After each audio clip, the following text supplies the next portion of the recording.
every day of our lives, that guides everything that we do every day of our lives at ASU, and that's the ASU Charter.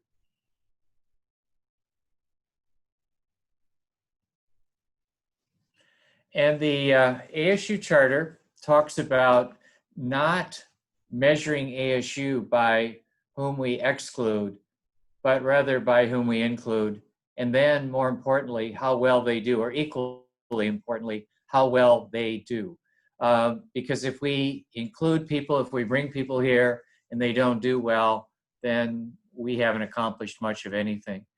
And then also measure us by our research and our service and our teaching and how well all of that serves the community. And we'll hear more about that as we go along today, that we do a lot to serve the community and not just students. And so next is a little bit about where CISA is in the state of Arizona and beyond. So we have the metropolitan campuses. The only metropolitan Phoenix campus that we are not on is the West Campus, which is in West Phoenix near Glendale. But we have a presence on the downtown Phoenix campus, the Tempe campus, the Polytechnic campus where I am right now. And then you'll see in that map to the right, we're on some other locations around the state, including some community colleges around the state, and then online as well. Online, we have over half of our students, half of our majors in CISA are in online degree programs. Last year, we had roughly right around just over 8,000 majors in our college, and about half of them, a little over half of them were online. This year, we're growing by a few hundred students the way it looks right now. And we will, the online growth is even greater than the on-campus, which we call immersion growth at ASU. Now I want to show you a couple graphs that we're especially proud of.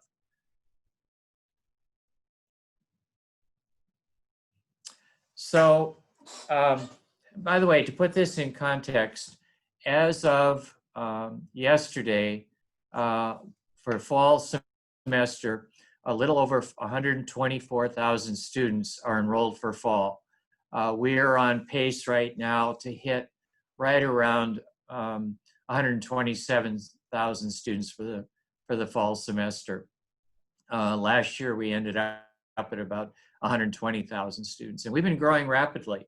We've been growing by 6, 7, 8, 9,000 students every year for quite a few years now. So we're a large university, and think about large in terms of the charter. Large because we want to give access to as many people as possible to make sure that they're able to achieve their dreams in the ways that all of us have been able to achieve our dreams. Now, this, the bar to look at are the yellow bars. That's last fall. Of course, we won't know the fall 2020 numbers for a few months. But if you look at the axis along the bottom, that's family income. So the first bar there is family income under $20,000 per year. The second bar is family income 20 to 40. The third one, and I'll stop after this, and the third one is family income 40 to 60. And you'll notice that the tallest bar on that graph, and by the way, we're talking about roughly 12,000 students last fall who entered ASU. So the tallest bar on this graph is family income $20,000 to $40,000 per year.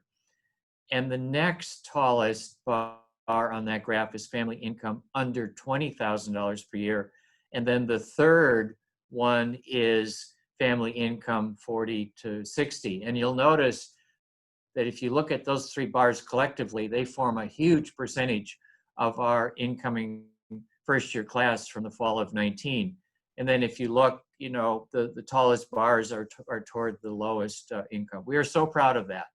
And the way we make that work, by the way, especially for Arizona residents, is that we offer a lot of financial aid. So the average tuition out-of-pocket cost for in-state students last year, after grants and scholarships, notice I did not say loans, after grants and scholarships, was roughly $4,000 per year. The sticker price is around $11,000 for in-state students, but they're paying $4,000. So that's what makes this possible. And some students, 100% of tuition is covered for them in the scholarships. So now the question is, all right, so Dwayne, you admit these students from these families with low incomes, are they successful? And that takes us to the next slide. And this is the slide showing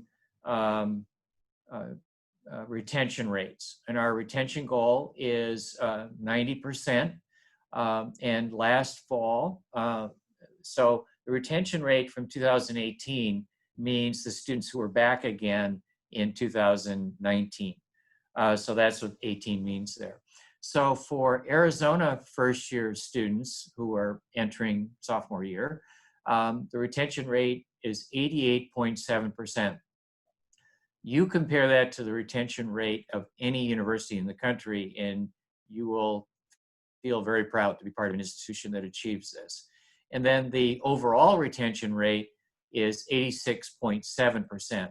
And that's because out-of-state students have a slightly lower retention rate because they don't have quite as many support mechanisms nearby. Family doesn't live in Arizona, for example, in some cases, and we don't provide as much scholarship funding for them. Now, grants like Pell Grants, student doesn't matter where they're from the United States, they're eligible for that. By the way, this morning we got, or yesterday, excuse me, we got an update on retention for fall of 2020, and our retention rate for fall of 2020 is almost right now identical to what it was a year ago. So in the midst of a pandemic, that's pretty amazing. That is more than what we had hoped for. So let me say a little bit about the response to COVID-19 before we go on. And if we have any questions here, and by the way, at the end of the workshop today, we're going to have a long time for more questions and answers. So don't feel that if you miss them now, that you can't ask them later. And you can go back and ask at any time. I see there's a question in the chat box, so let me check on that. Oh, can everyone turn off their video? Okay, never mind. ASU has invested roughly $50 million in response to COVID-19. And our top priority is to keep everybody safe. Everybody wants to keep everybody safe. President Crow wants to do that.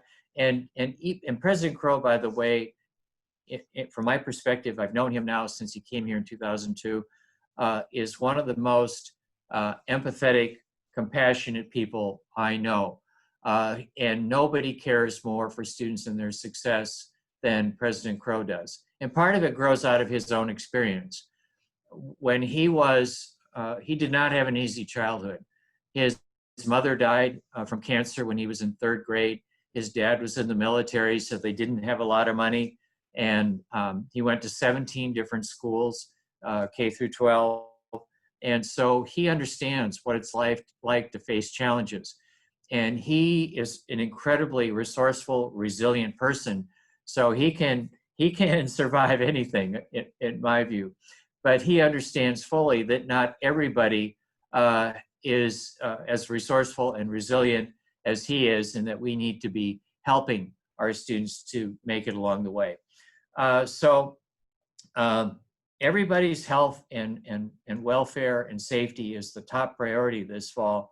But I also want to say that another priority, and I don't want to put it in the same ballpark as health and safety. Another priority for us is to keep everybody employed. And I'm not going to name other institutions now, you're familiar with them, but other institutions are laying off faculty and staff. They're putting them on furlough, and they're reducing salaries. As of this point, we have not laid off anybody. There are no furloughs, and thus far, there's no talk of a temporary salary reduction. If at some point something happens, and again, it's that enrollment of 124,000 that we have right now, 127,000 that we should have by next week, excuse me, that makes it possible for us to do this. ASU has been the #1 university for innovation 5 years in a row, and that innovation has come into play as we have planned for our response for COVID-19, which has been since March, as it was for every institution. And by the way, for those of you new to ASU, when we had to pivot from not completely face-to-face classes, because we have over 200 online degree programs now at ASU, and more are on the way. When we pivoted for our face-to-face courses, we essentially did that during spring break.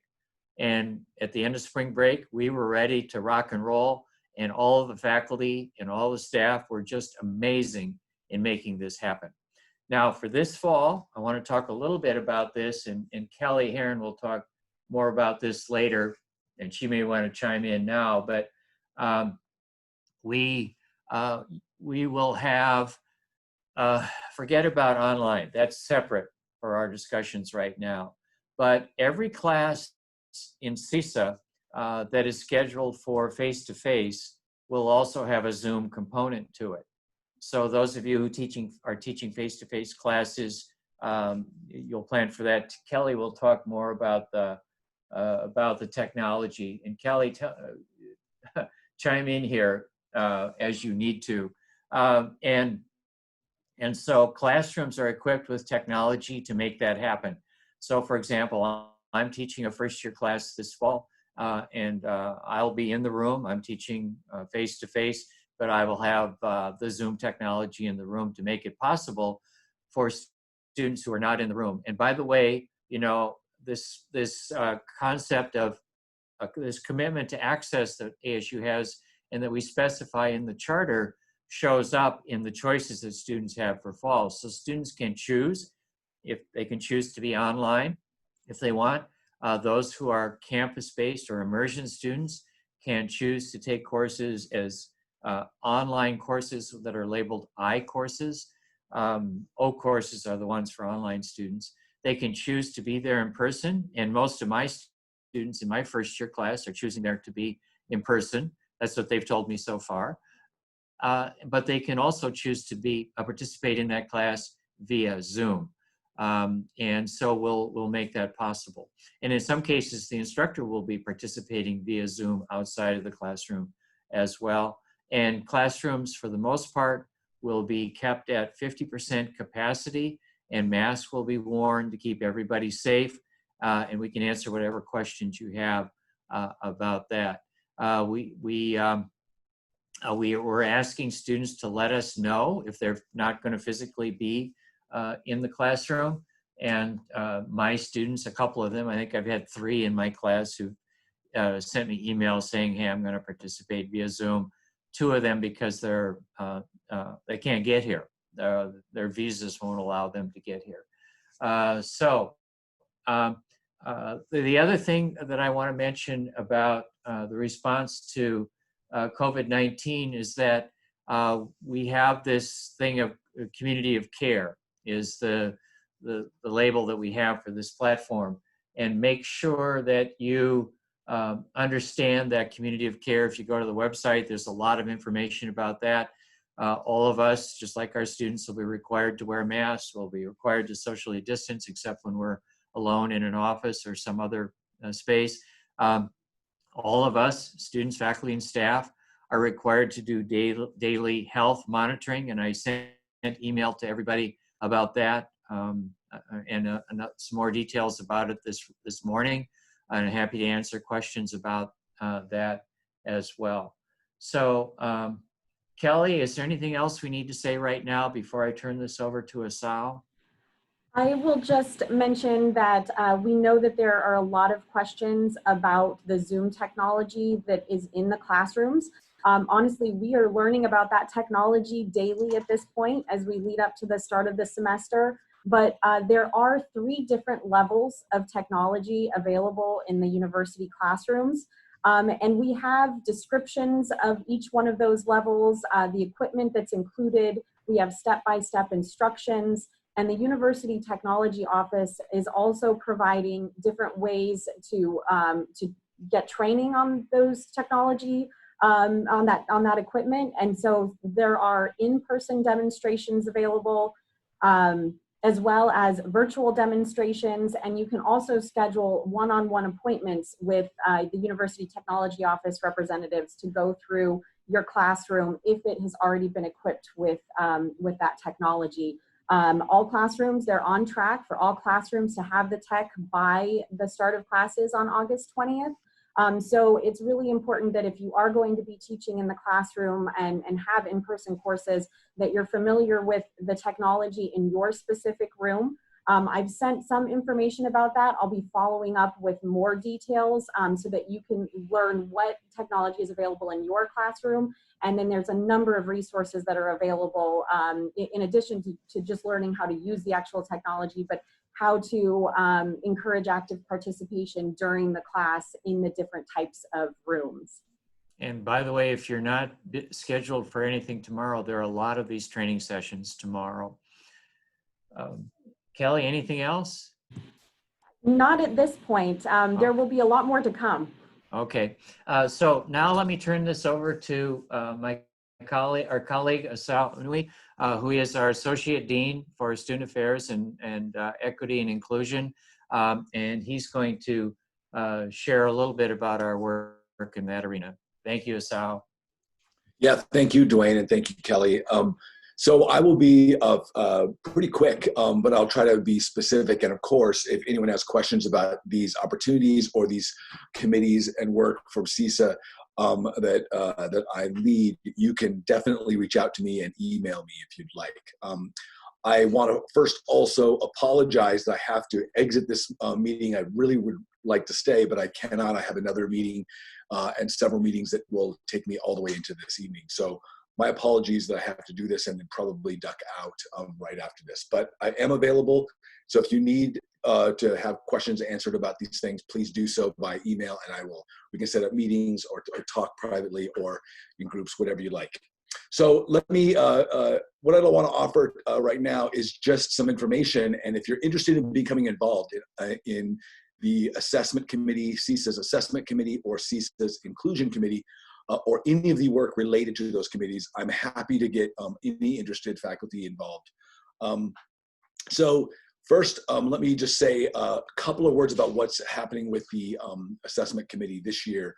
We're starting a new, from last year, a new sort of set of projects that will allow us to look at each of the academic units' majors program assessment plans and reports and provide feedback to those academic units on those. So that's the primary work that's going to happen with that committee, although there will be some other smaller projects in the fall and in the spring that we're going to try to do. It just depends on how much heavy lifting that is, since we do have quite a few plans and reports to read and discuss and then provide some feedback to those units.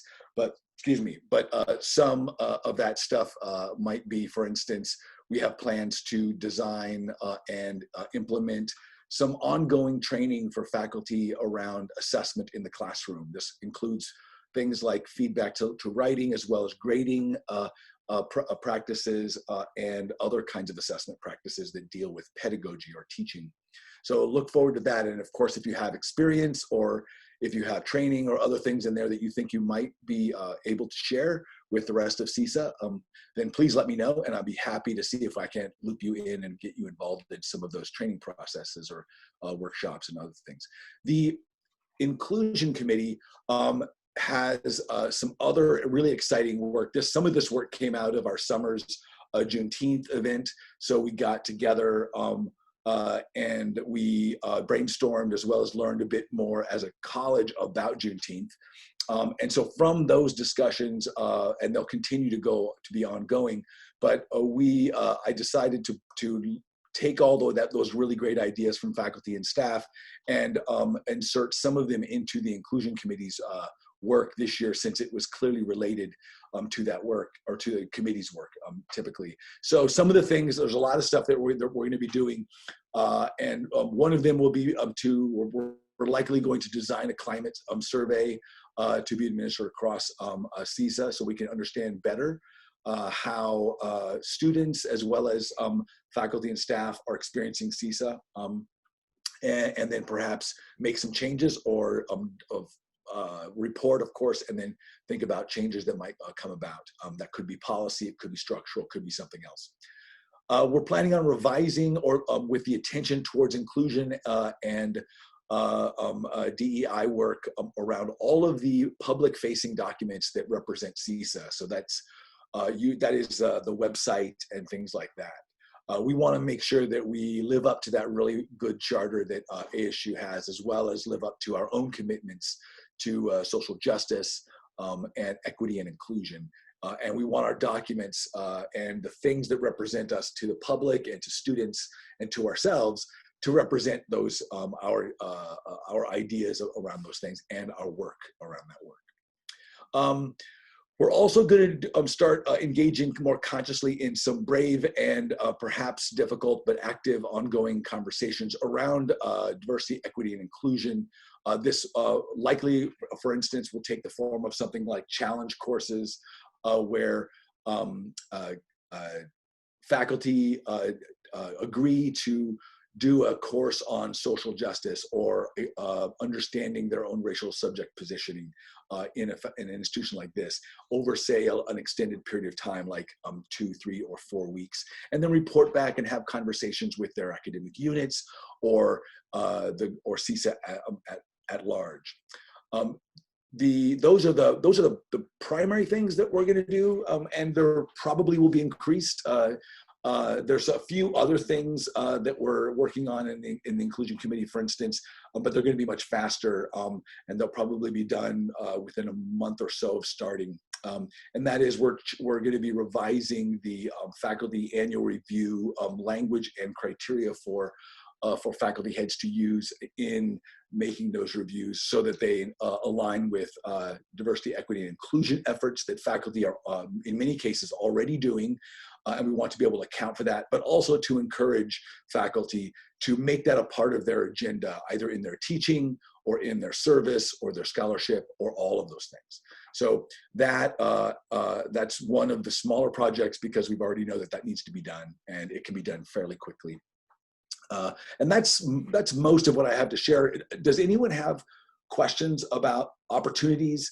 I say all these things because, of course, if you're interested in being involved in them, even if it's not as a full-fledged member of one of these committees, it could be to be a part of some project that you've heard about, or to suggest a project or a set of events or something that you think CISA might benefit from in either assessment or in equity and inclusion. I'm happy, and I always like to keep track of those things. And of course, if we can fit it in, we'll do it. And if it meets the vision and goals of the university and CISA as a college, then of course we want to do it. Anybody have questions before? Again, I'm sorry, I have to exit.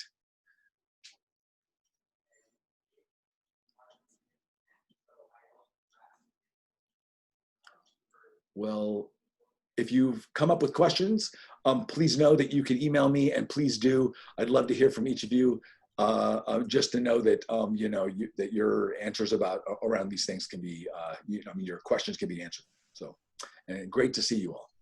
Thank you, Sal. And I now introduce my colleague, Teresa Weil, who oversees our academic advising services in the college. And by the way, I want to say we have amazing advisors in the college. I see the advising survey for surveys that students fill out after their visits, and the satisfaction rate among students always hovers right around 98%. I'm so proud of the advising that our colleagues provide to students in the college. Teresa? Thanks, Dwayne. Well, I'm so happy to see all of you here today, and I'm looking forward to working with all of you. So a little bit about academic advising. We do provide, our particular unit does provide advising for undergraduates in our college. And we do have advisors that are located at the Tempe Polytechnic and downtown Phoenix campuses. Although we do advise for all of those areas Dwayne talked about across the state. In addition to general advising for our programs, we also teach the ASU 101 Intro to ASU experience for our freshmen. We go ahead and we staff new student orientations. We do quite a bit with add and withdrawal processes. We're primarily, like we all are, but probably we're a little more closely involved with retention coordination, outreach, and intervention for our students. And we do quite a bit of student advocacy because our goal really is to support our students wherever they're at and get them to the right resources if we're unable to help them ourselves. So, Teresa, excuse me. I think I may need to interrupt. So I'm seeing Dustin's name on the screen, but I'm not seeing any image. I think it's because Lisa's up. Okay, I'm not seeing Lisa. I can see her. Did you try scrolling? I can see her as well. So I'm going to go ahead and continue and hope for the best, okay? We do, as I mentioned before, we do quite a bit of student advocacy, but one of the other things that seems to be taking up more and more of our time, in addition to advising appointments, is Salesforce. I really wish they changed the name of this. It's just a tool we use to really balance our electronic communication with students. So if students have a quick question and maybe they don't necessarily want to come in for an appointment, but they need an answer, they can email CISA advising directly, and we turn around these requests usually within about 24 hours. So if a student's changing a major, they can actually do that online now. Go ahead and make the request and we'll make the changes. Some general email advising and pretty much any of the many, many forms they need to submit, we can handle through Salesforce as well. And any just general inquiries. But it's a great way for a student to just get an answer to a quick question. We also have a number of portal campaigns that are different from a student just emailing us with a quick request. A portal campaign is really managed by the university. So if a student is off track for graduation, or maybe they're not enrolled for a subsequent semester, or maybe they applied for graduation, but something was missing, and that actually becomes kind of a group case. Where the advisors go ahead and they follow up with these students. It's just a little bit better way to kind of manage large groups. The way that you'll kind of interface with this particular tool, although you won't necessarily be on it, but something you do is going to impact our workload, are academic status reports. And a little bit about academic status reports. Some of you may be more familiar with the term midterm grades. Several years back, we used to, faculty members would submit a midterm grade report for a student in about the 5th week of classes and about the 10th week of classes. And that was pretty much their only way to give students or university information about a student's progress. That changed. I want to say maybe it's been about probably almost 4 or 5 years ago now, that an instructor can kind of submit an academic status report at any time for a student. So a student is not showing up to class, not participating, work isn't completed on time, or not turned in, but the faculty member can submit an academic status report for that student with the reason for the status report, as well as what the student should do to make improvements. During the first 2 weeks of classes, you're submitting academic status reports primarily for non-attendance. So if you have a student in your class that isn't attending, that would be a good reason to submit a report. The student will get an email with a notification, and also advising will receive a notification and will follow up with the student. Okay, so it's very helpful that way to be more proactive. After the first 2 weeks of classes, the system prioritizes academic status reports so that the advisors are notified at the first academic status report or the third academic status report, or if a student even has multiple academic status reports. Kind of what was happening when we first launched this is that an instructor would submit an academic status report once a week for the same student. And you multiply that by the thousands of classes that ASU teaches, and the numbers of the sheer numbers of students. Advising just couldn't manage that load that was coming in. So we just reprioritized a bit so that we could be a little bit more strategic and effective. We went ahead and put down the link for you. So if you want to see from a student's perspective what they learn about academic status reports or what they're told about academic status reports, you're more than welcome to navigate to that. So CISA advising, we do see students in half-hour or hour-long appointments. Students can always email us or phone us to set up an appointment. They can also set up their appointment online through their My ASU website. They can go ahead and book right online, which has been a nice tool that we just implemented about March or so. And also, in addition to advising, we also provide a number of other services. So we coordinate the medical compassionate withdrawal process for students who have experienced something significant during the semester that impacted their grades, and we work with students to complete that type of a withdrawal. We also facilitate course capacity and prerequisite overrides. The link above with the resources will take you directly to that site, but everything is done electronically. If there is some additional reason, oftentimes like a student will ask you for permission and the student will be asked to include your email with approval or denial with their request. So that might be how you interface with that process of it. The other thing we facilitate are academic standards petitions for CISA. And so these petitions are for students that are requesting some type of variance. So maybe that's repeating a course for a third time, or potentially asking us to count a prior transfer course that wasn't awarded equivalency, but for various reasons. So we facilitate that process as well.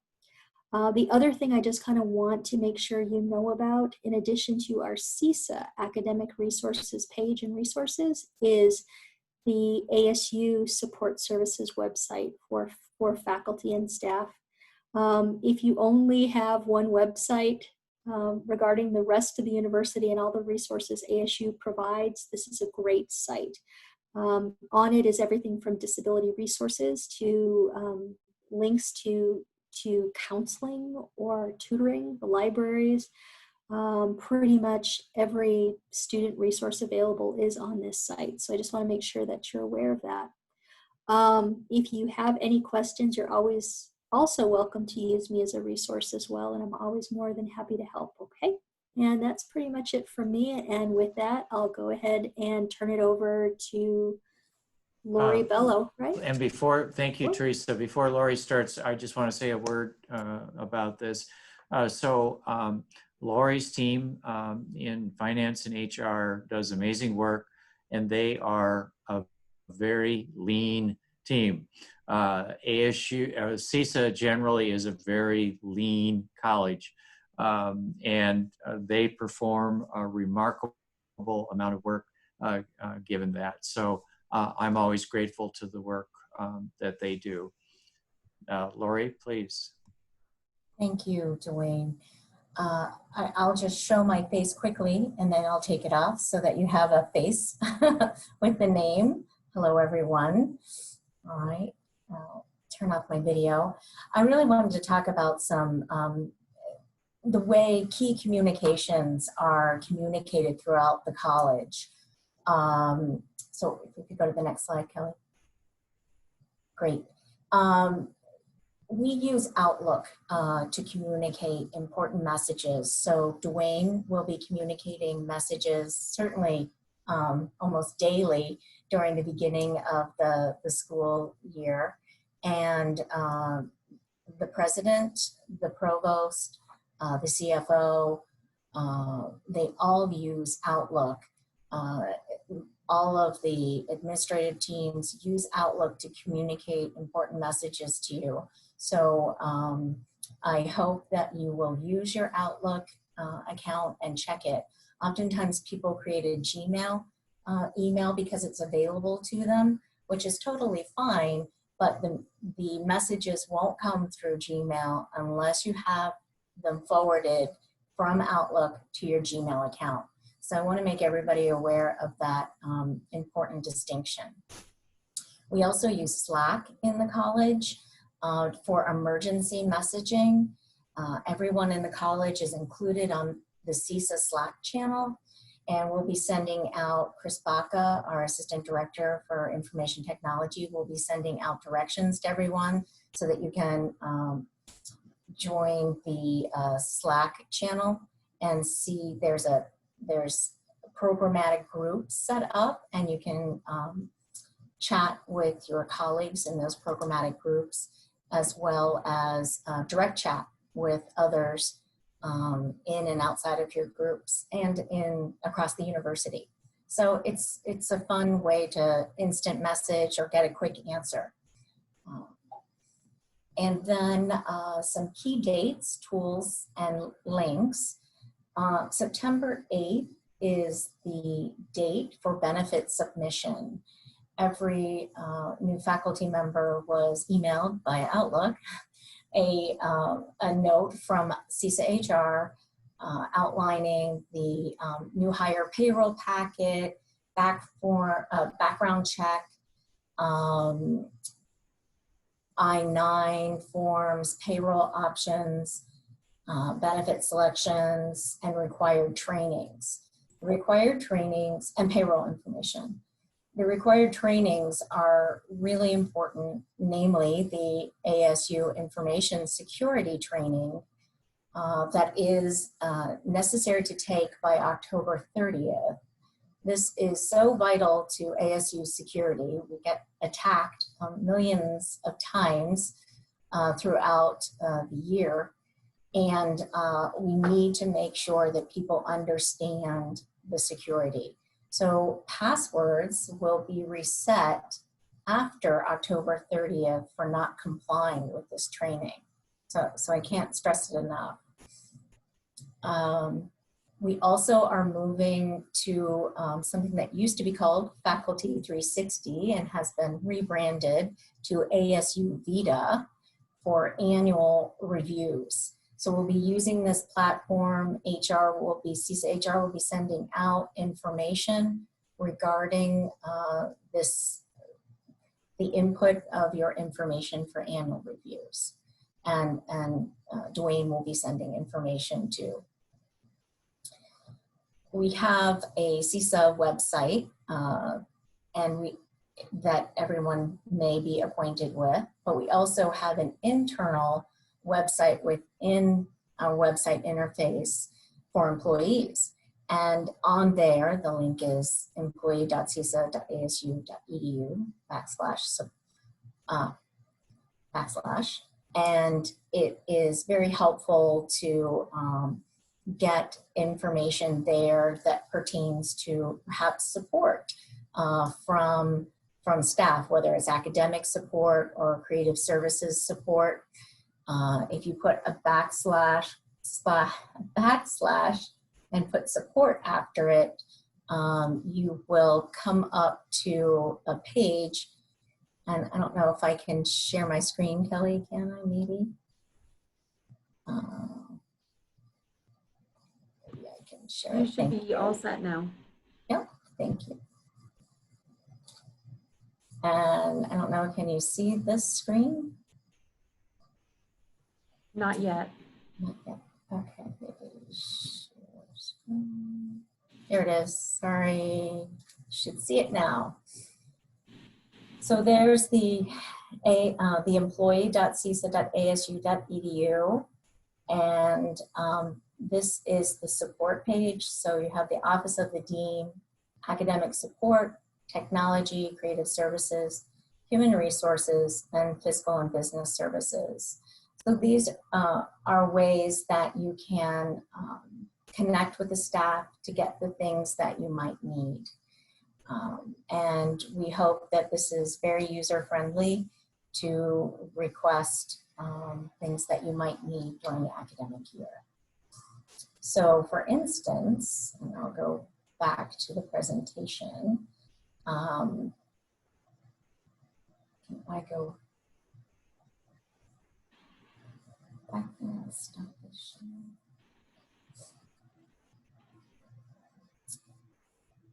Can we open up the presentation, or I have the power to do that? I can go back to it.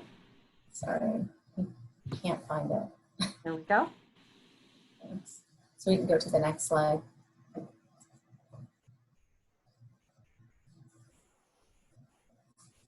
Great. Just screen share again. I'm sorry, Kelly.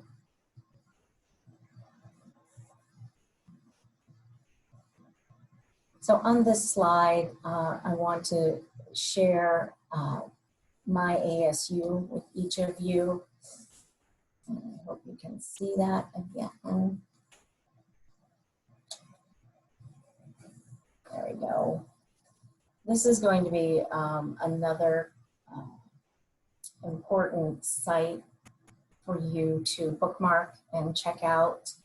There are announcements and news, calendar and events, the academic calendars on here, the payroll calendar, ASU holidays, and events that are happening across the university, teaching and support, student support tools, tasks. The ASU information security will show up in your to-dos here in my tasks, and an employment tab where you can check out your payroll information, you can view your paycheck, you can set up direct deposit, you can look at your compensation history, your salary and benefit elections, and your tax information.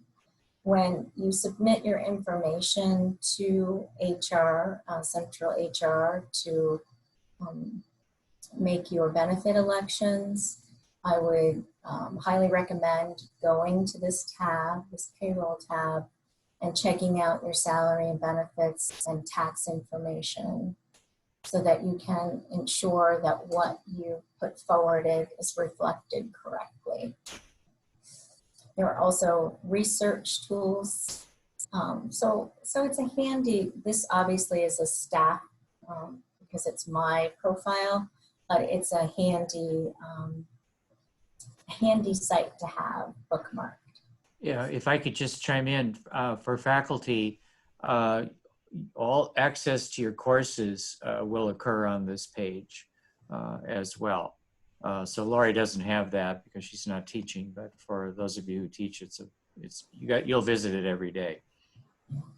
Fantastic. You can also get to Google Drive and Dropbox and Zoom all through here, which is fantastic. There's a drop-down menu that has the library, Outlook, all sorts of things. This page is also important because through here, there's something called directory. And if I click on that, this is called iSearch. And iSearch is really handy for finding out about yourself. If someone wants to look you up, you can go into edit my profile and you can start to populate and it takes a minute, you can see it working. Here I am. It populates, you can put a photo up there. You can put in your contact information. You can put in your bio. You can load up your research. Anything that you want to put in here. See, you can have links, affiliations, expertise area, biography, research, teaching. Your teaching will pull up. It automatically populates. If you have industry experience that you want to put out there, there's all sorts of things that you can add in iSearch, so that when people look for you, they can, so it comes up like this. I'm not teaching, so I don't have all of those things. But if I want to go back and I want to search for the dean, say, you can see he has a lot on here. Here's the little bio, and you can find out more information. So it's really nice to fill that in and get a chance. Just going back to my ASU really quickly, there is a profile in there that you'll want to fill out as well on yourself. Go like this. I can view my profile here. I can put in my emergency contact information. I can add, if I want push notifications for emergency alerts from the university. There's all sorts of, and the phone number I want that attached to. So I would highly suggest also filling this out within my ASU, this little caret here when your name appears. Okay, and I promise, Kelly, I'm done with showing slides. So if you could go back to the presentation, that would be great. I'll stop sharing. You can just go to the next slide. Great. So the last two things that I really want to talk about are travel, faculty travel, sponsored awards, and hardware and software requests. So this URL that I have up here is the one that I showed you previously with all the areas of the Dean's Office where you can receive staff support and help with various things that you might need. We use a system called Concor for travel, and some of you may request and receive a travel card. It's kind of like a credit card where you would put something related to your trip, your hotel stay, that's a bad example, a cab ride on your travel card. And you'll need to make sure that you file your expense report and turn in your receipts within a 30-day period, or else it has tax implications. It's considered additional supplemental salary, and it is taxed accordingly. So you want to make sure that you comply with that 30-day turnaround of handing in your receipts and work with the finance team to get all of that, all of those details filed. Additionally, when you are new in your job, you're excited. Even when you're not new, you're excited about all of the innovation at ASU and all of the tools that are available to you. And then you might know of a tool or two that you want to put on your machine and you want to use for your class. After you take the security training, you'll realize why doing that can be problematic. Whether it's free or purchased, software or hardware has to vet through our technology, our Assistant Director of Technology, Chris Baca, and our finance team. And we're not trying to create red tape to slow down or squelch your wonderful ideas, but we want to make sure that ASU is safe, that the college is safe, that your research and or information is safe. So we ask that you send all of that through this support website, through technology, the technology tab, and you'll see a drop down to choose the appropriate form to fill out to request that free or purchase software. And sponsored awards happen. We have staff that can help route and prepare in budget and information if you're applying for grants. Those get routed through KE, our Knowledge Enterprise. ORSPA is another acronym you'll hear. So it goes through sponsored projects, it goes through your faculty head, it goes through the dean's office, goes through finance, and the dean signs off on all of the sponsored awards going through the college. There are many resources out there for sponsored awards, and we want to support you as much as possible. If you have any questions or need to find an office or make a connection, please let us know. Your faculty head will also be a wonderful resource, but we're here to help you. So parking is also another part, but Kelly's going to talk about that later. Thank you very much, and I'll turn it over to Kelly. Thank you, Laurie.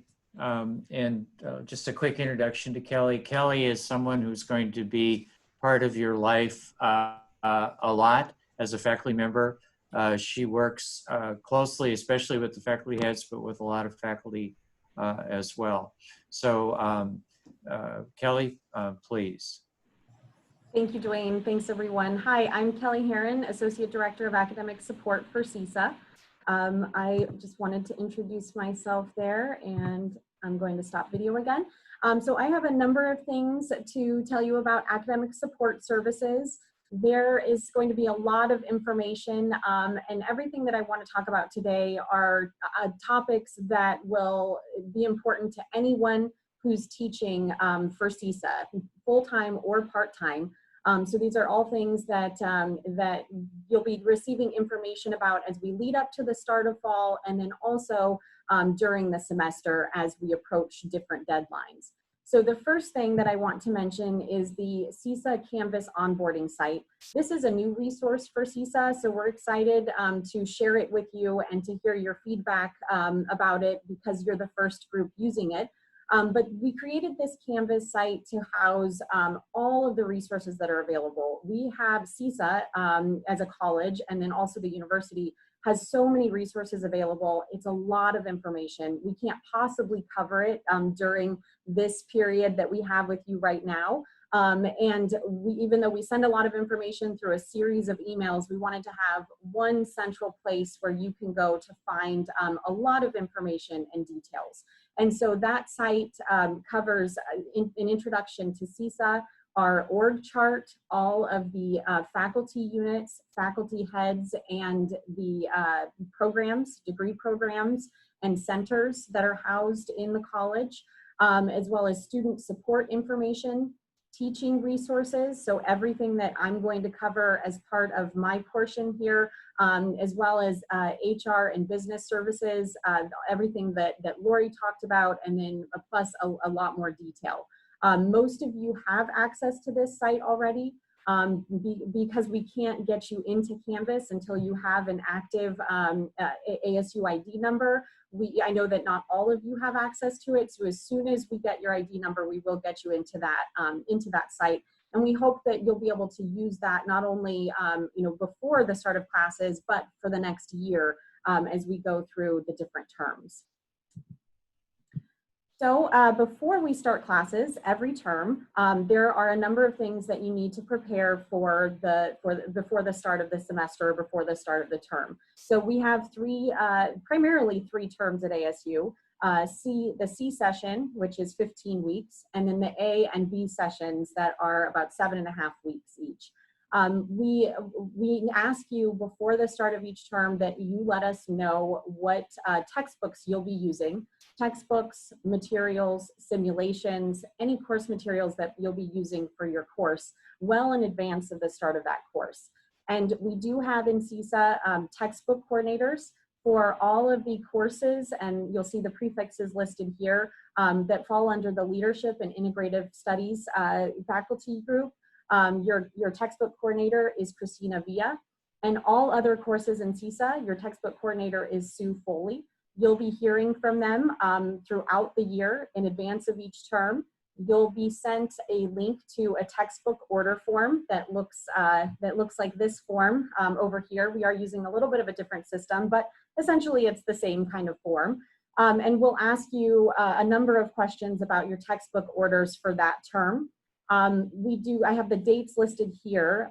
We do ask for your orders for summer courses around the 1st of March, for fall courses, the 1st of April, and spring, the 1st of October. And one of the reasons that we need that information so far in advance is because we work very closely with the ASU bookstore, and the bookstore needs time to be able to order and receive the textbooks into the bookstores. Also, there may be custom packets or custom books that you create with the bookstore, and we need about 6 to 10 weeks lead time for those. And also, it lets the bookstore know if they should be buying back books from students at the end of a term. So not only does it help our ordering process go a lot more smoothly, but it also benefits students. So we want to make sure that we get those orders far in advance. I have a few more details about that process. We do need you to fill out the form every term. We ask that you fill out one form for each course. If you're using multiple books or materials for that one course, it's one form. If you're teaching several sections of the same course, so for example, you're teaching 3 classes of English 101 and you're using the same course materials for all 3 of those sections, you would only fill out one form. All of these instructions will be sent to you every term, by the way. And the other thing is that if you are using the same order that you've used from a previous term, then we have a place for you to indicate that on the form. So we've really tried to make it as simple of a process as possible, but using the forms really does allow us to track these orders and make sure that we have all of the information that we need from you so that we can get it into our system. The other thing is that we do need you to fill out a form even if you aren't using any textbooks. If you're using open resources or articles from the library, for example, we still need you to fill out the form and let us know that you won't be using anything. And in that way, we'll mark you off our list and you won't receive any more emails from us. Once we receive that information, we do enter that information into the ASU bookstore system. That means that the bookstore will have copies of those materials in the bookstores. And even if your students can purchase the books on from another vendor, like Amazon, for example, it's really important that we do have the books available in the bookstore, because there are students who are utilizing financial aid, scholarships, and veterans benefits, and they can only use those funds in the ASU bookstore. So we want to make sure that we have those materials available for them. And also, when we adopt through the bookstore, the books, the adopted materials, show up in the schedule of classes or the class search. So when a student goes into the class search and they look up their courses, it'll show right on the class search what materials are required for your course.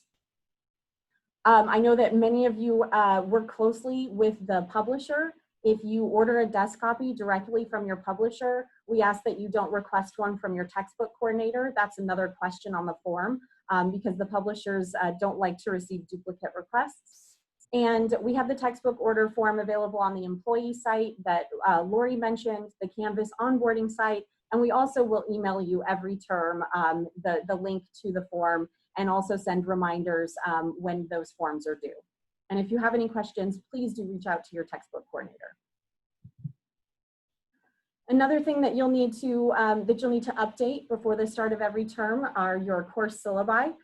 Every course syllabus at ASU has a certain components that are required based on the ACD, the Academic Affairs Manual 304-10.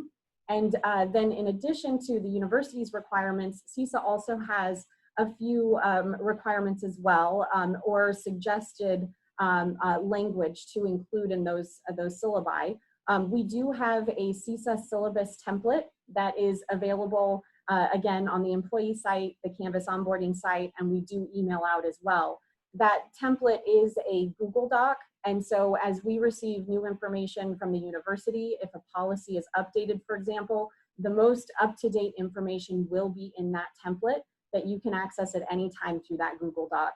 A couple of things to remember about that is that the template is just, it's a guideline. It includes all of the information that you need, but please do customize it for your course, make it look the way you want to, add graphics, add information. That's your course syllabus, but please do make sure that you have all of the requirements from the ACD policy and the CISA requirements as well included in your final course syllabus.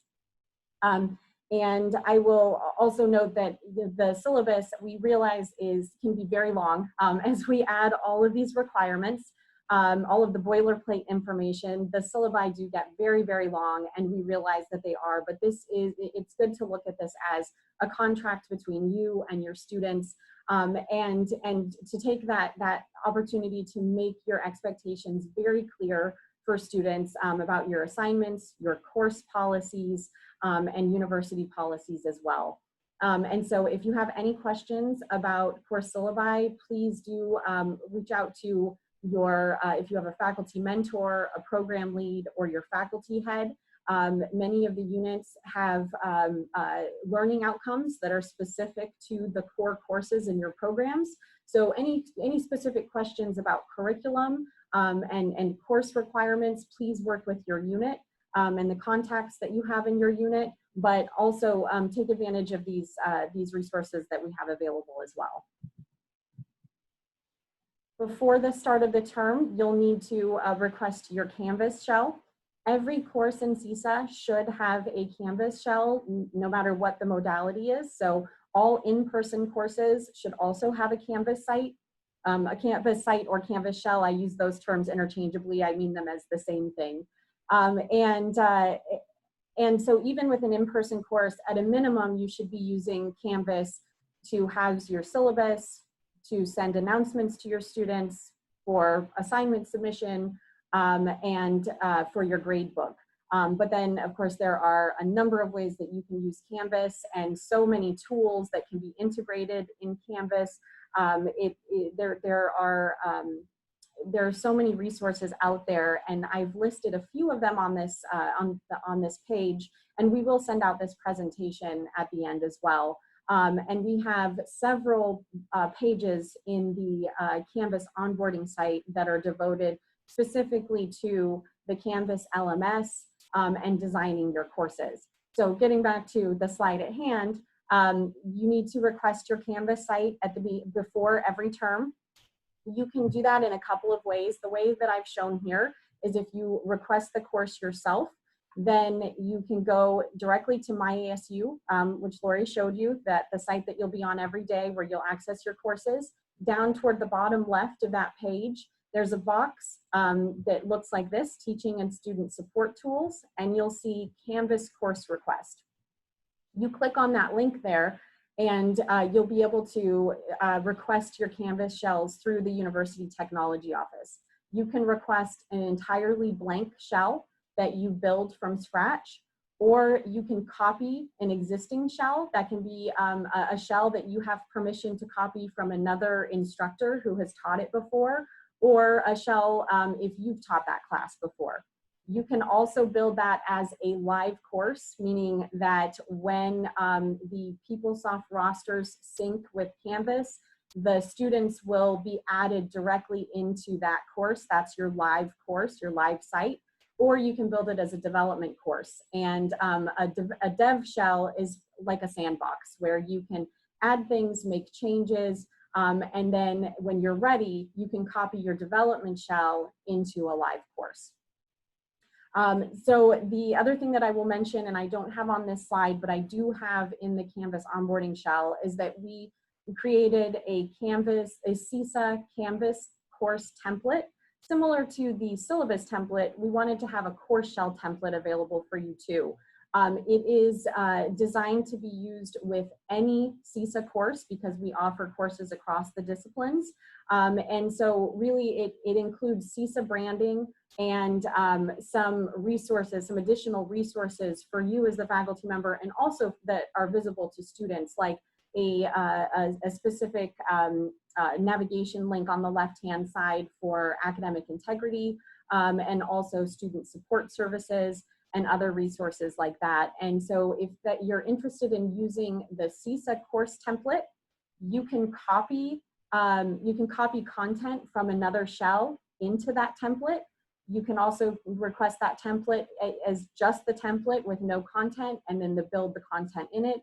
I'd be happy to help you with that. And so please reach out to me if you want to use that template.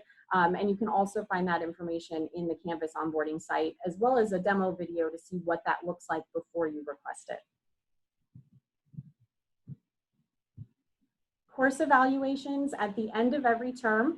We evaluate all of our courses. And so the surveys, the student responses are anonymous. We use a survey for the same survey for all in-person courses and the same survey for all online courses. The surveys are, of course, very important because not only does the students' feedback give you an opportunity to improve your course and your instruction, but also those results are used as part of the annual review process. And so we do ask that please encourage your students to complete those surveys. The surveys go out about 1 week before the last day of the class, whatever term it is.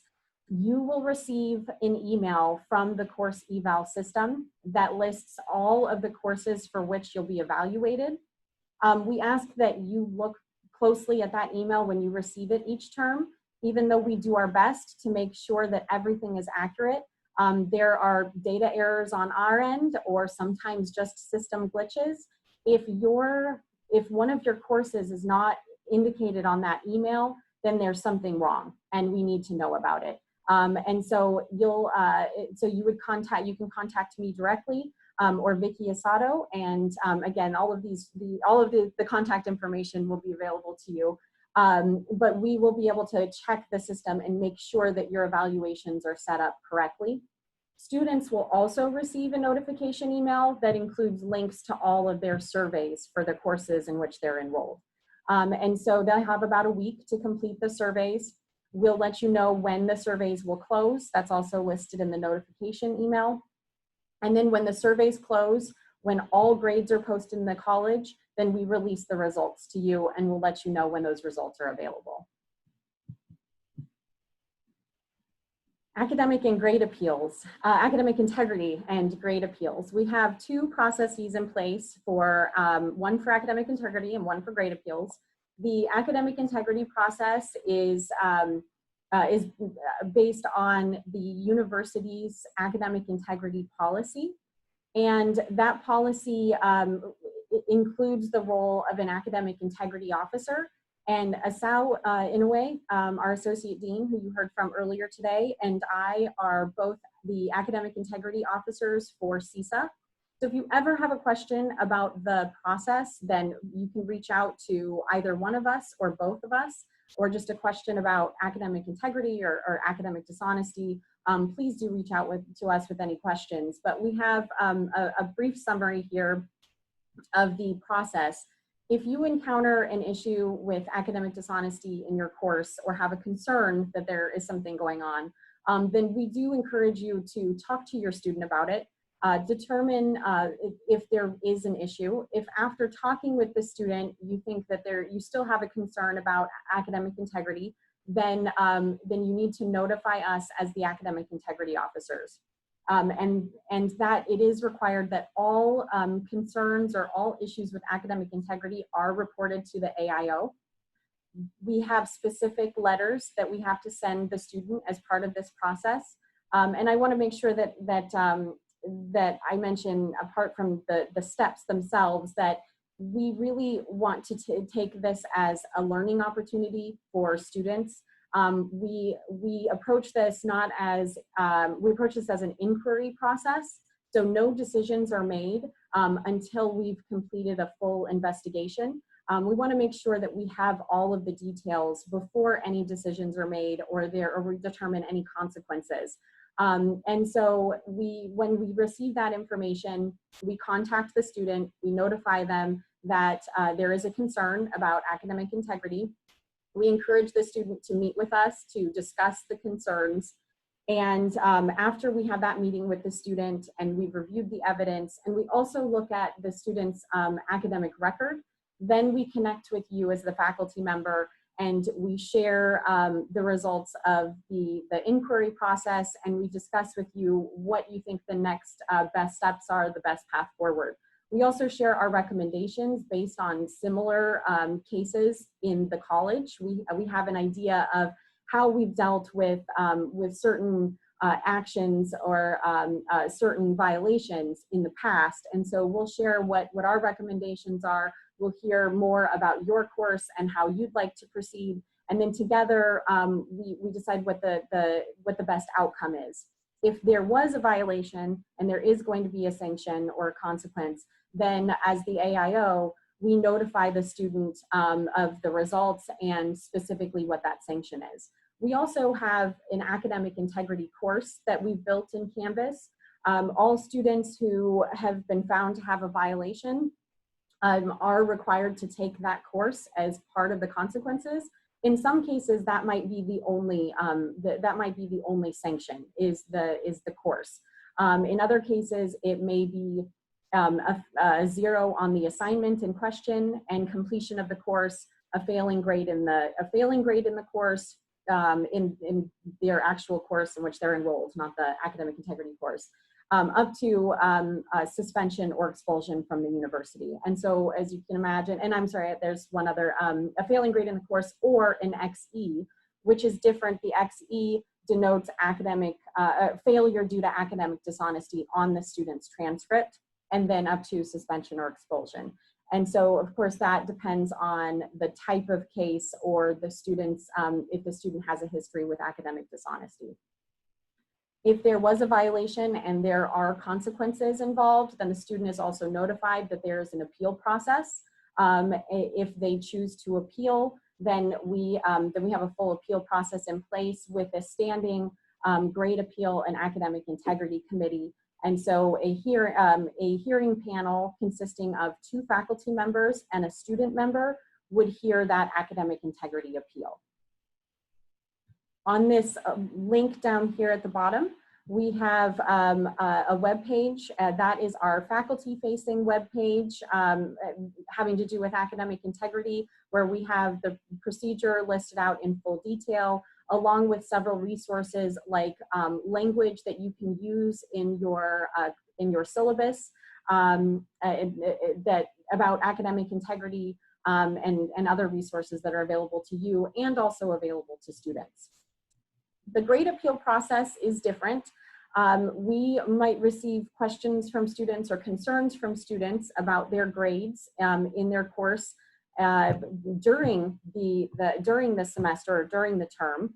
If that is the case, we do let students know that they need to speak directly with you as the instructor to try to resolve those concerns. If it's something that they feel they need to escalate, then we direct them to the faculty head of the program.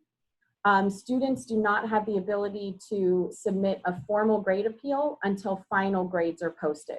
So when final grades are posted, if they believe that they were unfairly or improperly graded, then we follow the grade appeal process outlined here, and it is also outlined in more detail in our CISA Academic Affairs Policies and Procedures Manual. And that again requires that they speak with you first as the instructor, then the faculty head. If it's not resolved at the unit level, then it moves to a hearing committee. The hearing committee will write a report, make a recommendation to the dean, and then Dwayne will make a decision, the final decision on that case. And as far as grades go, the dean has the final decision. There's no other avenue for appeal after Dwayne has made his decision on a grade.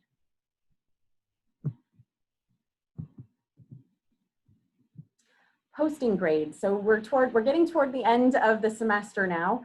It's very important that grades are posted on time. If you want to know the grade posting deadlines and mark those on your calendar, I would encourage you to do that. You can find that on the academic calendar at any time for the current term. You'll see that on the academic calendar, it's listed as session A, session B, and session C. You can find all important dates and deadlines for the semester on this calendar. So the start of courses, the add drop dates, the last date for course withdrawal, tuition and fee refund deadlines, and then of course when final grades are due.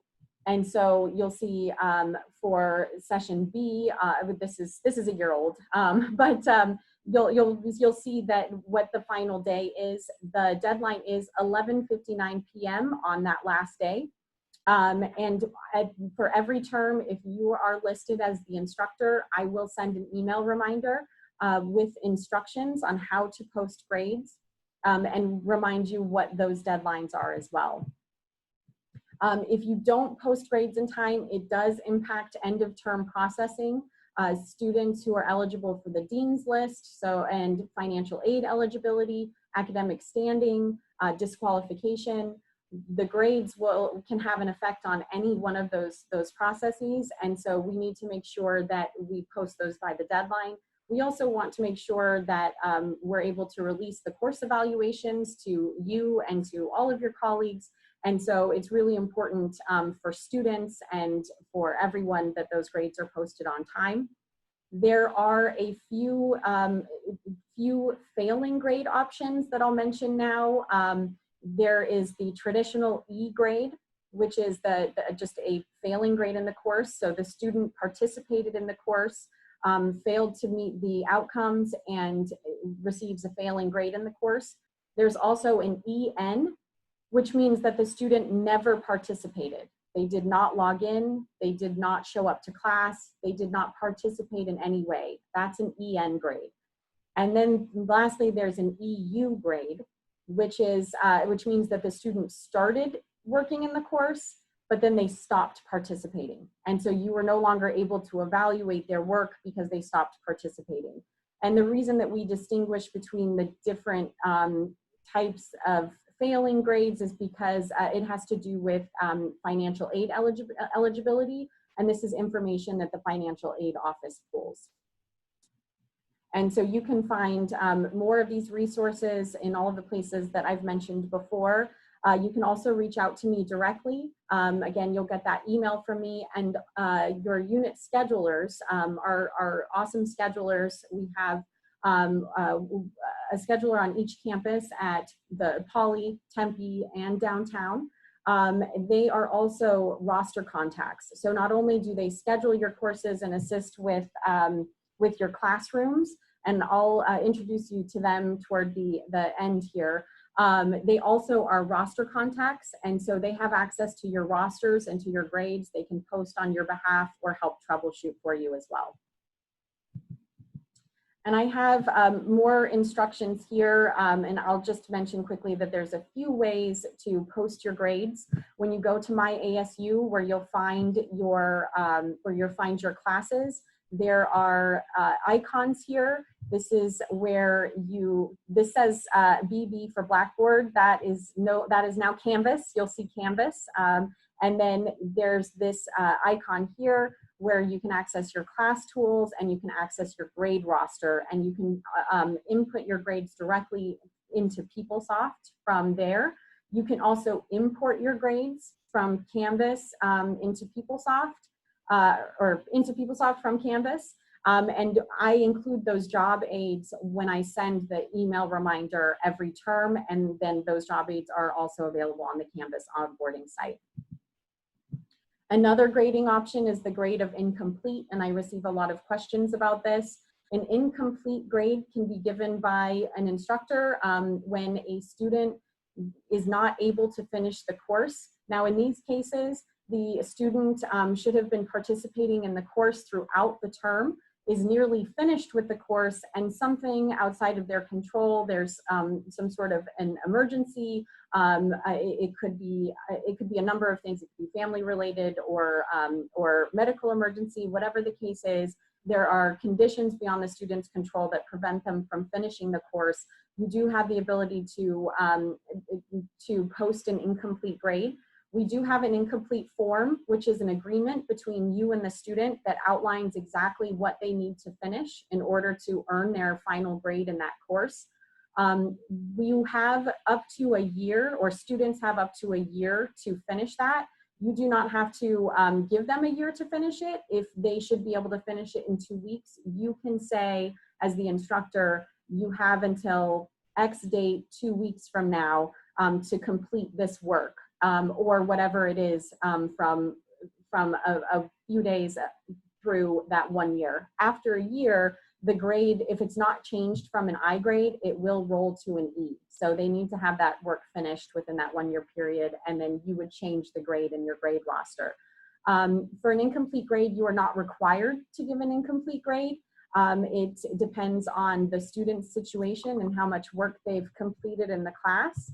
But if you do want to give an incomplete grade, it does need to be approved by your faculty head. So you would discuss that with the student, and then you would contact your faculty head with the form, and you would have their approval before you post the incomplete grade. Kelly, could I just interrupt for just a second and say that during the pandemic, we've had students with health situations that have interfered with their work, and also the economic impact that some of them have felt. And so we've encouraged faculty during the pandemic, and I'm almost reluctant to say during the pandemic, because yesterday our head of biodesign at ASU said that the pandemic, COVID-19 is with us forever now. It's never going away. But anyway, during the pandemic, when before we've learned to manage it as well as we will a year from now or 6 months from now, try be as compassionate and sympathetic and supportive as you possibly can be. And so there may be cases now where you would issue an incomplete to help a student where in normal circumstances you would not. And there are a few other options in these cases as well. Sometimes an incomplete is the best option, but there's also the option of a medical compassionate withdrawal, and I'll talk more about that in a minute as well. Does anybody have any questions so far?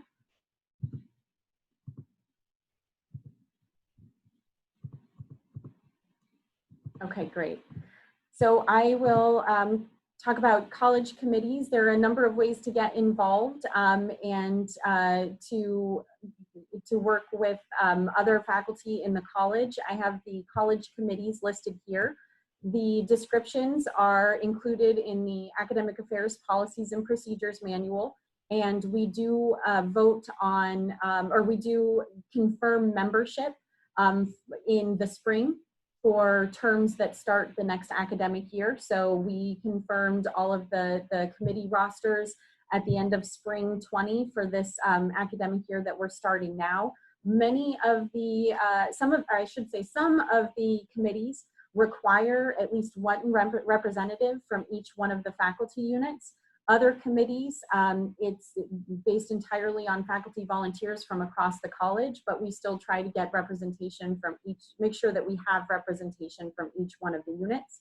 And so you can see we have the Academic Standards Committee, Assessment Committee, and Asao is the chair of both the Assessment Committee and the Inclusion Committee that he talked about earlier today.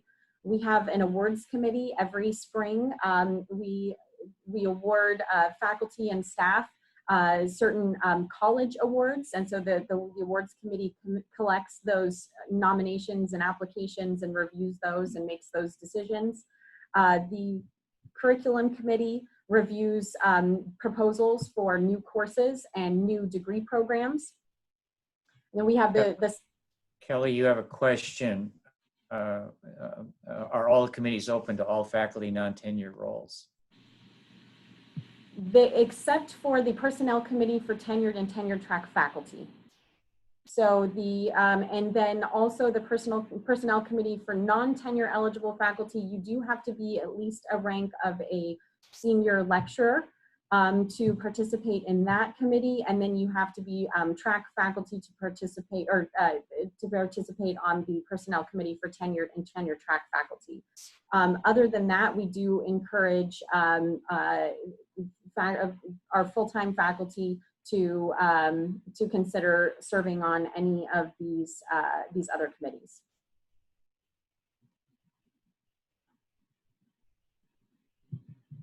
Okay, and I mentioned our schedulers before, and again, you'll have this presentation so you can look at these tiny words a little more closely later, but this is our academic support team.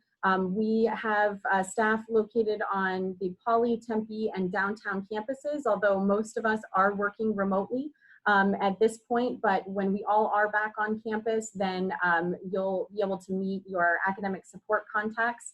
And they're listed here along with their friendly faces.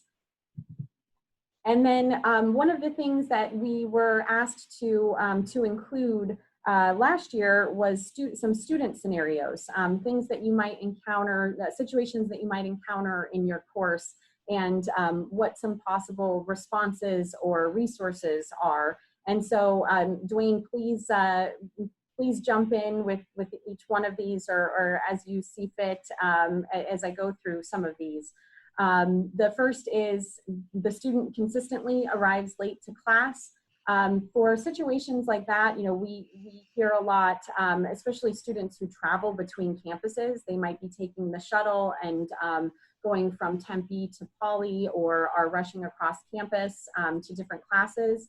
It's important that students are aware of your course policies and the expectations. So please make sure that those are clearly stated in your syllabus and to the class.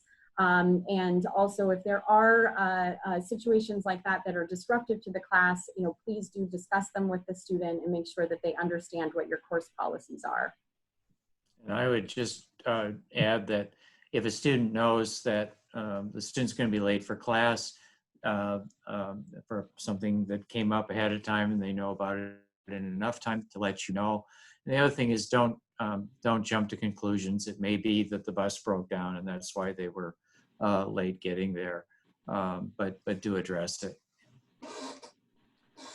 And students posting inappropriate or offensive comments on the discussion board or being disruptive in class, there are policies and procedures in place depending on what the situation is.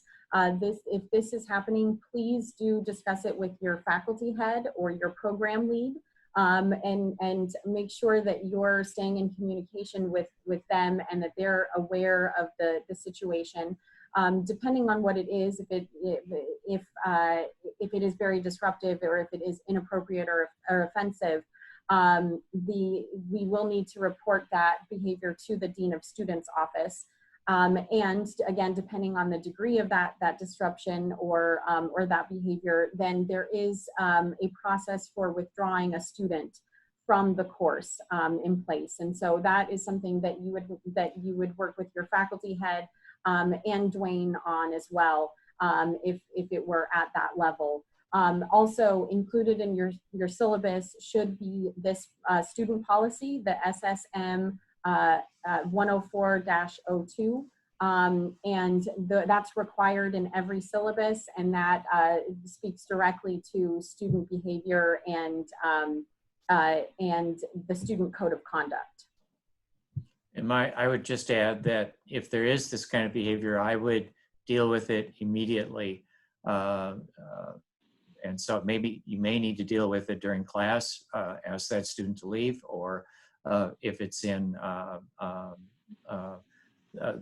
Zoom, for example, you mute the student and then immediately deal with it. Let your faculty head know immediately after class. We had a case last week, for example, where we removed student access to Blackboard, or not Blackboard, Canvas, the day it happened, and then, or the day we became aware of it, and then we subsequently removed the student from the class.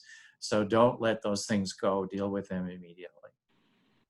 And Dwayne, do you want to talk a little bit about students wearing masks on campus? I know there have been a lot of questions about that this semester. Yeah, so everyone's required to wear masks on campus, and there will be community of care, that theme again that we're using, community of care ambassadors walking around campus. And if they see students without masks, without face coverings, they will ask the student, did you forget? And if the student forgets, they will show the student where they can pick up another one. My understanding is that it's at the bookstore where they can pick up another one. Yes. But all students are issued, all faculty and staff are issued a community of care kit. Just a second. I'm going to turn on my video for a second here. Here is the community of care kit that students get, we get, and it has masks in it, and it has hand sanitizers, it has wipes, and it has a thermometer, which is part of the daily health monitoring that we all do. And if a student shows up for your class without a mask, you should ask, did you forget? And if the student says yes, there will be supposedly a supply, and Lori may want to chime in here with details about that. And if a student refuses to do that, then that will be treated as a code of conduct violation. It's not something we're going to call the police on. We may ask the student to leave when it happens, to keep everybody safe in the room, because we all know that wearing a mask and doing social distancing protects everybody. And so it's a serious matter. Safety is the top priority through all of this, and we want everyone to know. We've been communicating with students since spring, late spring, and throughout the summer about how important all of this is. And on the ASU website, there's a lot of information about what we all need to be doing in the fall, and this is one of the things that we need to do. It's really, really important that we all help to keep everybody safe. Thank you. And this next one goes back to what we were talking about with the incomplete grade and being flexible and understanding as well. So students who request an extension or to be excused due to an illness or emergency. So again, your late work policies and your course policies and your absence policies should all be included in your course syllabus, as well as in any course policies that you communicate to students. So you want to make sure that that's very clear. Also, in the past, and with situations that aren't related to COVID, you can request documentation from the student. If the student is not comfortable with providing that documentation, or I would even suggest just having them go through advocacy to begin with, but there is an office in the Dean of Students called Student Advocacy and Assistance. Students can send their documentation to their student advocate, who will then send information to the faculty, letting the faculty member know, asking the faculty member, please excuse the student, or please know that the student was not able to submit this assignment or attend class during this class period. But you can request documentation before you grant an extension or for an emergency of some sort. However, as Dwayne mentioned earlier, with COVID-related absences and with the pandemic, we are asking that faculty don't request documentation related to that, to be as flexible and compassionate and understanding as you can be, because there are students, no matter what modality they're in, if they're online students through ASU Online, or if they're campus students in person or attending remotely, they're all going to be affected by what's going on in our communities right now. So please do be understanding and as flexible as you can be. And I have the link here as well to student advocacy. But we also know that there are going to be situations where whatever information they've sent you may not apply, or an extension may not be possible for whatever reason. And so again, you should point back to your course policies, but work with that student as much as you can. And that in those cases, an incomplete grade may be the best option. Or if they have too much work to complete to be successful, or to be successful to move on to the next semester, then we also have a medical compassionate withdrawal process, and they may be eligible for a medical compassionate withdrawal that would result in a W, a withdrawal from the class, but they have the ability to get some tuition monies back and to withdraw from the class, even if it's after the course withdrawal deadline. Kelly, if I could say one more thing about face coverings. You may have a student in your class who can't wear a face mask for health reasons. In that case, we'll work with the Dean of Students office and I think Disability Resources office to provide some sort of accommodation for that student.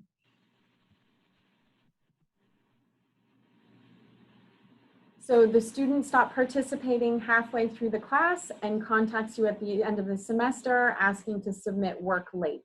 So again, if it's halfway through the class, it's likely that they did not complete enough work to be eligible for an incomplete, but that really depends on the class and on your unit and your course. And so you'll be able to make that decision with your faculty head if an incomplete grade is an option in this case.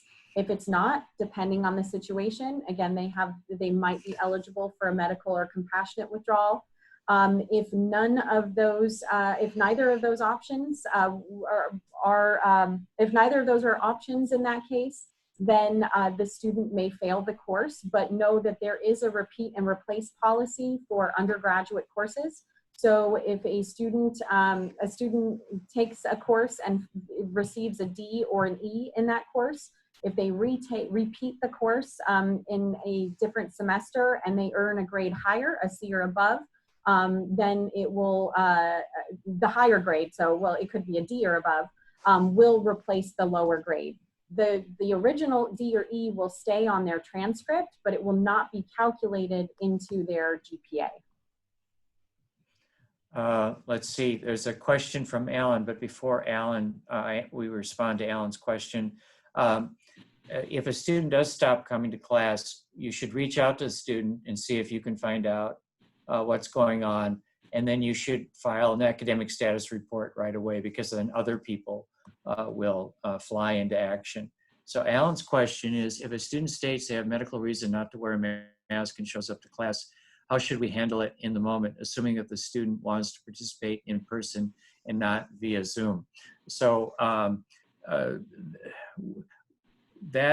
Kelly, is that information in the syllabus template about the student who has the medical reason? It's not, no. Okay, all right. So that's a really good question, and we will get more information to everybody. But I think for the safety of everybody, and I will talk to the Dean of Students about precisely how to handle this at the moment. But I think that we probably, one option would be, if it's a large classroom and you're able to socially distance that student by a long distance in the classroom, that might be acceptable, but let me check on that. But you may need to ask that student to leave and participate via Zoom until that gets cleared. And so we'll get you more information about that. Kelly, let's not forget to do that. Of course.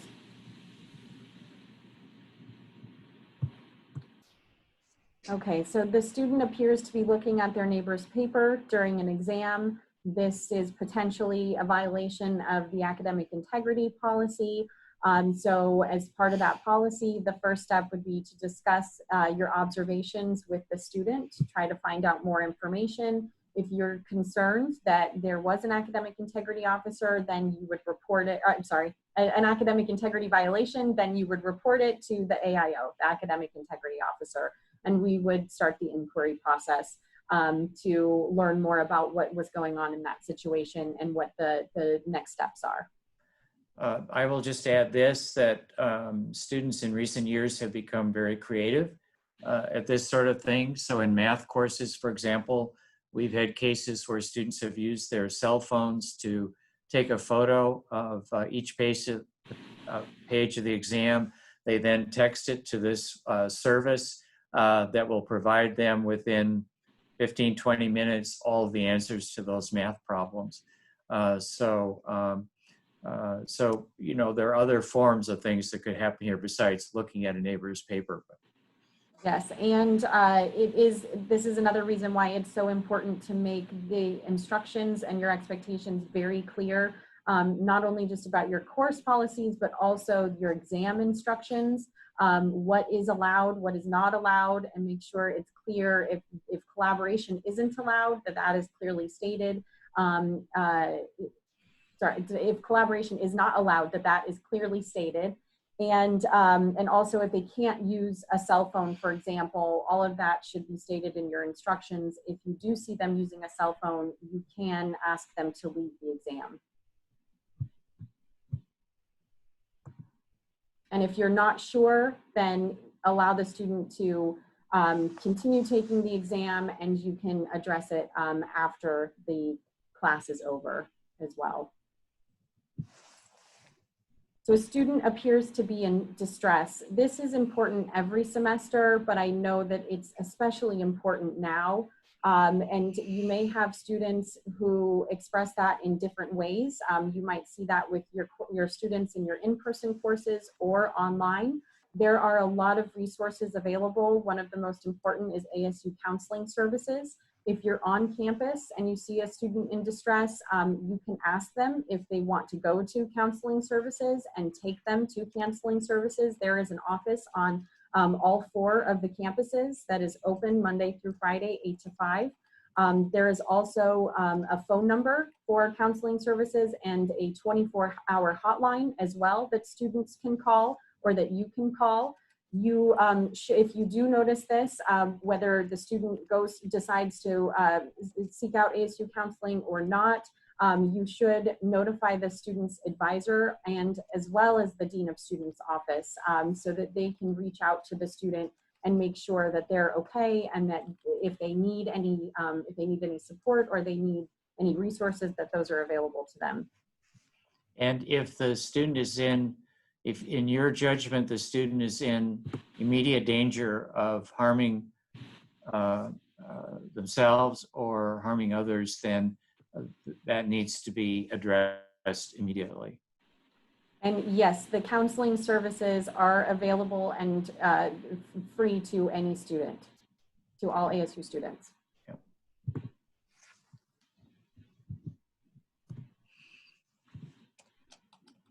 Okay, so any questions about academic support? I'll just say again, I know I've said it a few times, but that Canvas onboarding site has all of this information plus much more. You'll receive a copy of this presentation. I will send you emails.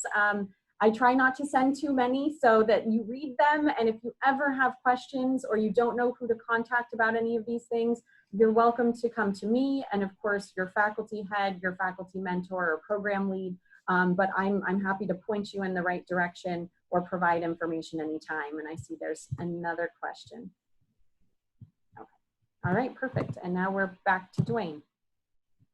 Yes, Kelly, could you give me screen sharing capability, please? Definitely. Okay, you should be set. Okay.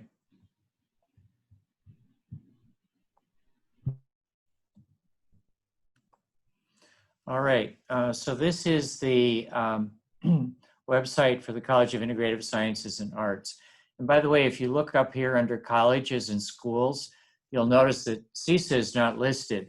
But if you go under Arts and Sciences, it will list the 3 colleges, excuse me, the three colleges that are liberal arts and sciences at ASU. There's the College of Liberal Arts and Sciences at the Tempe campus, the new College of Interdisciplinary Arts and Sciences, and then the College of Integrative Sciences and Arts. So if we go back to this page and go to About Us and Faculty and Staff Resources, one of the resources is the Academic Policies and Procedures Manual. By the way, I encourage you to carry a bar of soap with you. And if Kelly ever refers to this as the bylaws, please feel free to wash your mouth out with that soap. Right, Kelly? I swear I only say it when you're around, Dwayne. Okay. This is a running joke. We've had conversations about a year ago or so with the provost office, and there was some conversation about the bylaws, and the provost office had no idea what we were talking about. So anyway, we're very careful about this language. Anyway, I encourage you to become familiar with the Academic Policies and Procedures Manual. I'll open it up here. This is the this is the ACD manual. You should also learn about that. But then also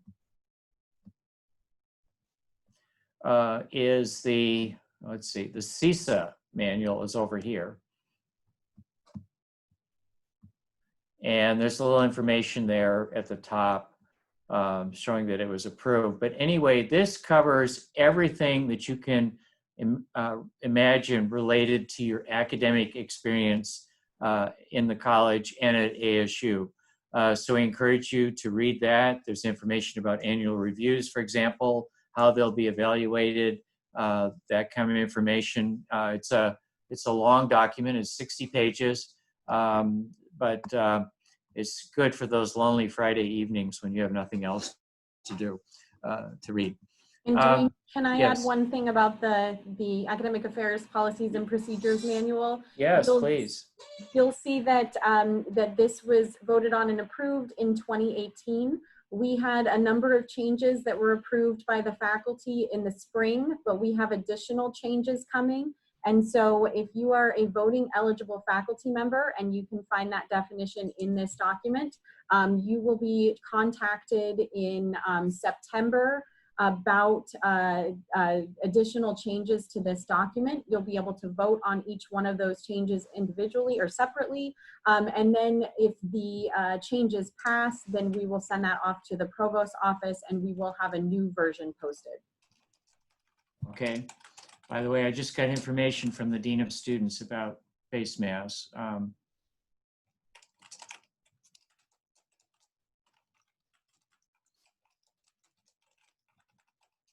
That I will read to you. So the Dean of Students says, we are encouraging faculty and staff to refer students who are either indicating a disability, health-related reason for not wearing a face covering, or asking for accommodations or exemption from that directive to the Disability Resource Center. The Disability Resource Center will connect with each student and work through each individual circumstances. Most critical in this process is that we give consideration to what might be reasonable accommodation, not necessarily an exemption. There are very few circumstances where someone would be exempt. And in most, if not all cases, we should be able to make other arrangements to accommodate reasonably. For example, having students participate via sync. Any student who's requesting an exemption from the face covering requirement must be approved by the Disability Resource Center. So what that tells me is that when that happens in class, you could ask the student to leave class and participate in the rest of that class via Zoom. And I'll add that information to the syllabus template as well. Okay. Thank you, Kelly. I'll email that to you. And so anyway, this is a really important document, defines who the faculty are, what the roles are, what the job titles are, faculty responsibilities. So that document should be something that you know very well. Okay, let me go back. You can stop the screen sharing now, Kelly. Oh, I have to hit stop sharing first.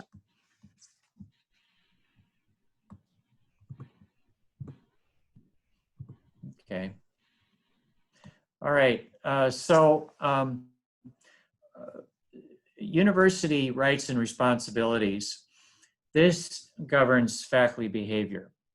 And, you know, part of ASU's commitment is it's in the charter, making everyone feel welcome and supported.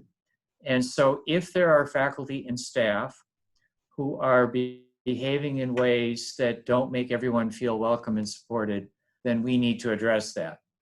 And it should start with your faculty head or your director if you notice that kind of behavior in a faculty or staff member, and then probably the conversation will come to me. The faculty head will come to me with this, and we'll discuss it.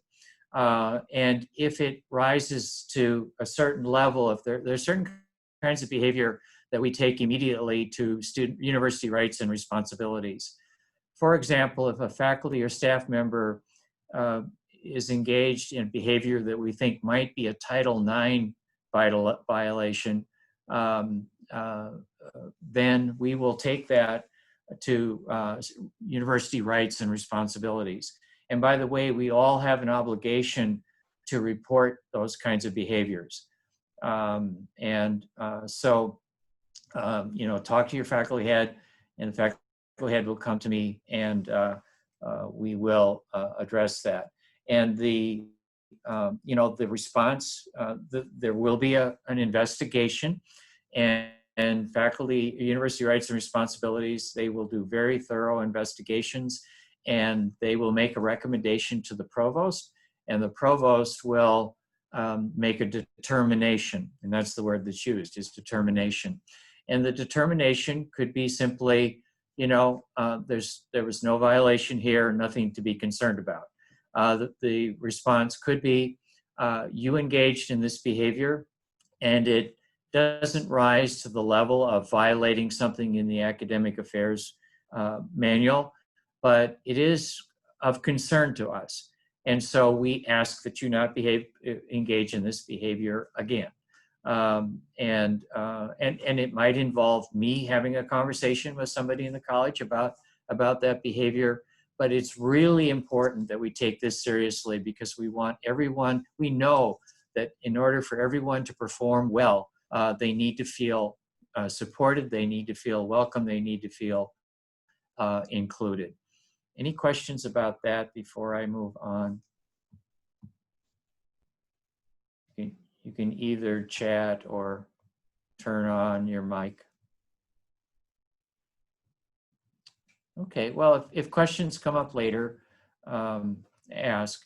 By the way, some of you already know that every week, 2 afternoons that week, I have an open house for all faculty and staff in the college. It has been typically Fridays and Saturdays, but last week we did it middle of the week and we got better participation. So we think we're going to move them to the middle of the week. So I will have one tomorrow afternoon, and I will have one Saturday afternoon. If you don't have the link for that, depending on when you got hired, let me know and I can give you the link for that. And that's an opportunity to ask me questions about anything that's on your mind. It started in April or March when the pandemic hit, and it's focused a lot primarily on the pandemic, and we'll continue to deal with that topic as long as we need to. But then other things are fair game too. So encourage you to do that. Let's see, so no questions about faculty rights and responsibilities. Now, if it's a student who engages in behavior that harms other people, or you think is harmful to other people, then we need to report that to student rights and responsibilities. So if a student lashes out at you in a brief burst of anger and says, I hate you, that probably is not something that we're going to report to rights and responsibilities. However, if the student lashes out to you in a long paragraph filled with profanity, then we probably will. And so they will do the same thing. They will investigate and they will make a determination as well.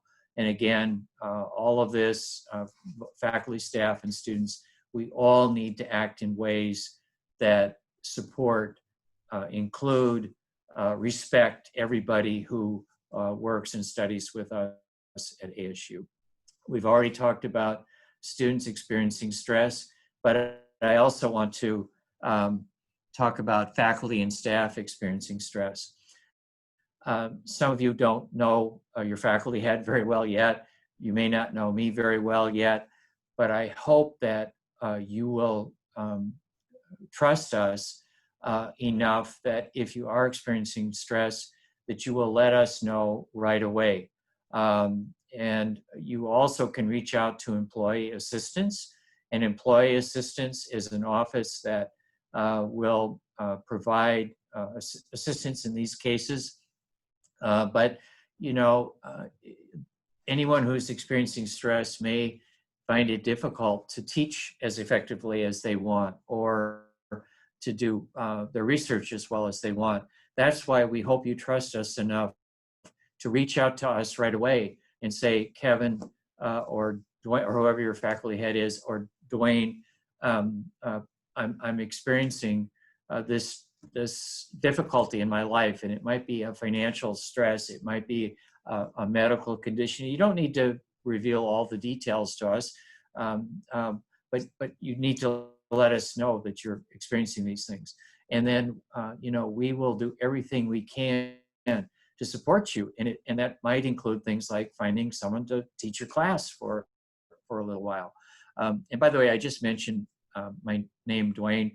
I really appreciate it when people call me Dwayne.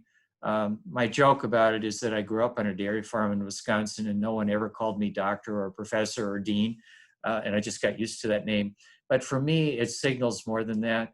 For me, it signals that we're all in this together. We're working on it.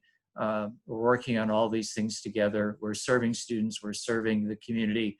And so I would be grateful if you called me Dwayne. There are lots of systems for training at ASU. Lori, when she took you to the website for, or the My ASU page, one of the things on that page is Canvas, not Canvas training, Career Edge. Career Edge provides all sorts of amazing training. Some of it is required. You need to do FERPA as soon as possible. You need to do information security as soon as possible. You need to do other things as soon as possible. I retake all that training every year, just so that I keep it fresh in my mind. Some of it you have to do once and you don't have to do again. But I saw Kevin on here.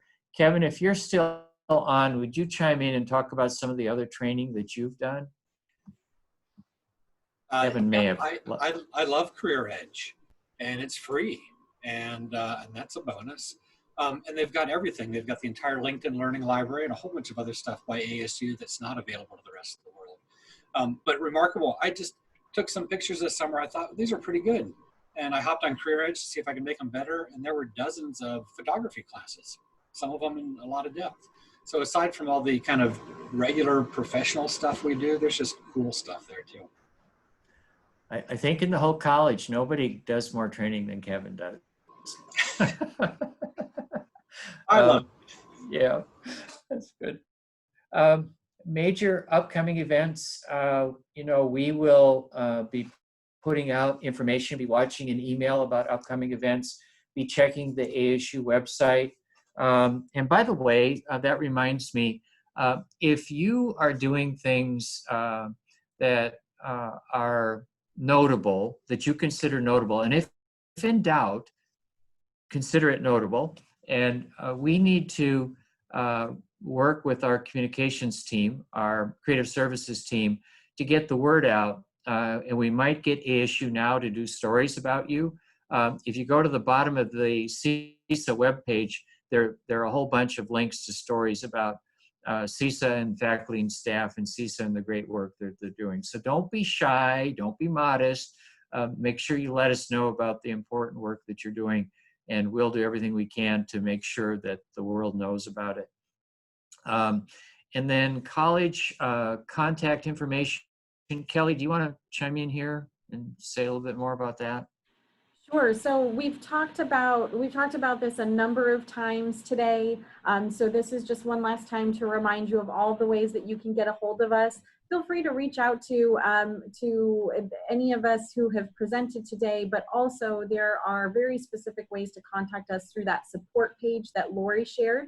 So on the employee site, there is that support page where you can request a number of support services.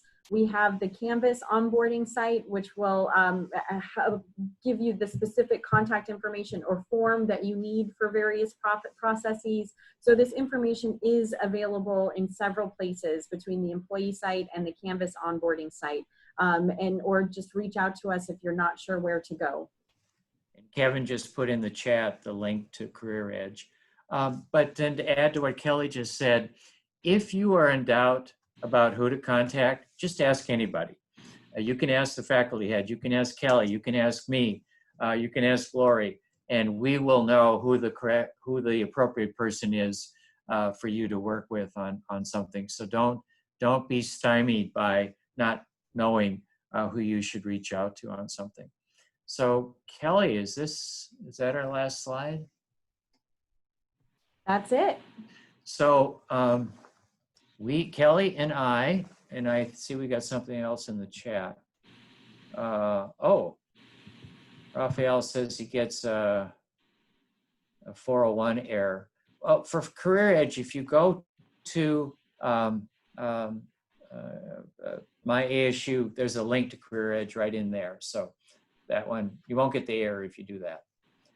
But any other questions? Kelly and I and others are happy to stay on as long as you have questions for us.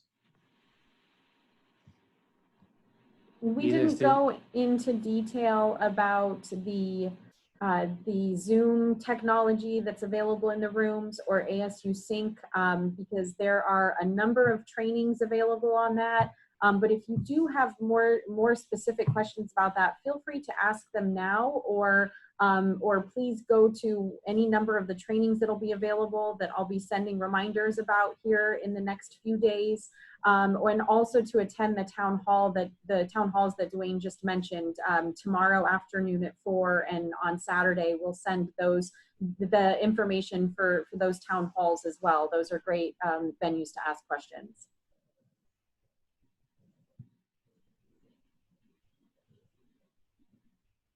And in the town halls, people take great pride in having interesting Zoom backgrounds, and so feel free. Any other questions for now?